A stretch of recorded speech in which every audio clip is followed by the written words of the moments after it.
Ne diyeceğim onu? Bile bile. Bana uçacaktan insan olmuyor. Sana dedim ki sen dur. Değil mi?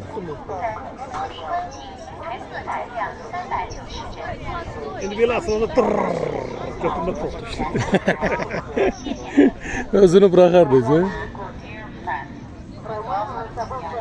Ne diyorsun Çekeceğim onu. Onu bıraktığımı çekeceğim.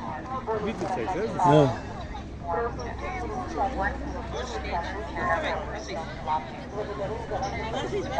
Bir de orada özümüzün şeklimizi seçecek. 40 dakika var. Nasıl çektiğimizi. Bir dakika lan sana ne olacak? O birden de ben istediğim şey olsun. Lan ne olacak?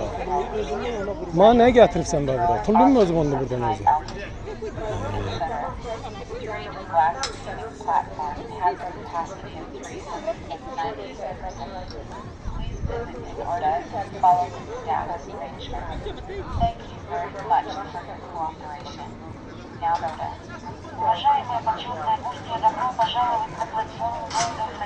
Просим всех перемещаться по территории в соответствии с правилами. Благодарим за ваше сотрудничество. 尊敬的贵宾朋友，观音平台桥头区域限流40人，请大家有序游览，谢谢大家的配合。